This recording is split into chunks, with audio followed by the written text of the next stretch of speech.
मनुष्य को जीवन में समय चाहे जैसा भी हो अपने परिवार के साथ रहना चाहिए। परिवार पर यदि सुख आता है तो वह बढ़ जाता है और यदि दुख आता है तो वह बढ़ जाता है।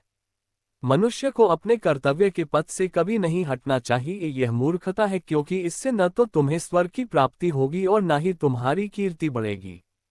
भगवान श्री कृष्ण कहते हैं कि सत्संग अर्थात अच्छे लोगों का साथ ईश्वर की कृपा से मिलता है, परंतु कुसंगति में पड़ना मनुष्य के अपने ही हाथों में होता है। वह मनुष्य जो सभी इच्छाओं को त्याग देता है, मैं और मेरा की लालसा और भावना से मुक्त हो जाता है, उसे शांति प्राप्त हो जाती है। भगवान श्री कृष्ण कहते हैं, अगर तुम्हें किसी ने दुख दिया है तो इसका बुरा मत मानना, क्योंकि लोग उसी पेड़ पर पत्थर मारते हैं जिस पेड़ पर ज्यादा मीठे फल होते हैं। स्वार्थ से रिश्ते बनाने की कितनी भी कोशिश करो वे कभी नहीं बनते, और प्रेम से बने रिश्तों को कितना भी तोड़ने की कोशिश करो वे कभी नहीं टूटते। यदि व्यक्ति शिक्षा से पहले संस्कार, व्यापार से पहले व्यवहार और भगवान से पहले माता पिता को पहचान ले तो उसकी जिंदगी में कभी कोई कठिनाई ही नहीं आएगी।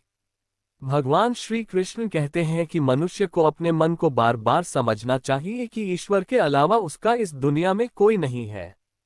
भगवान श्री कृष्ण कहते हैं कि परिवर्तन ही इस संसार का नियम है। कल जो किसी और का था आज वो तुम्हारा है और कल किसी और का होगा।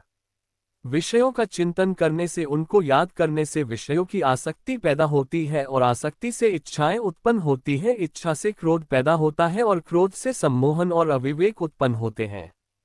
जो कुछ तुम्हारे साथ हुआ है अच्छे के लिए हुआ है, और जो हो रहा है अच्छे के लिए हो रहा है, जो होगा वह भी अच्छे के लिए ही होगा। मेरे लिए ना कोई घृणित है और ना ही कोई प्रिय, न कोई निर्धन है न कोई धनी, बस जो भक्ति भाव से मुझे याद करता है मैं उनका हूं और वे मेरे हैं। आप वही बन जाते हैं जिसमें आपका विश्वास है कि आप बन सकते हैं। अगर मनुष्य अपना कल्याण करना चाहता है तो सभी तरह के उपदेशों, सभी धर्म को छोड़कर मेरी शरण में आ जाओ, मैं तुम्हें मुक्ति प्रदान करूंगा। इस जीवन में सब कुछ खत्म होने जैसा कुछ भी नहीं होता, हमेशा एक नई शुरुआत हमारा इंतजार कर रही होती है। जय श्री कृष्णा। अगर वीडियो आपको अच्छा लगा हो तो प्लीज़ हमारे चैनल को सब्सक्राइब करें और अपने दोस्तों के साथ शेयर करें, और प्लीज़ हमारे चैनल को सब्सक्राइब करें। जय श्री राम।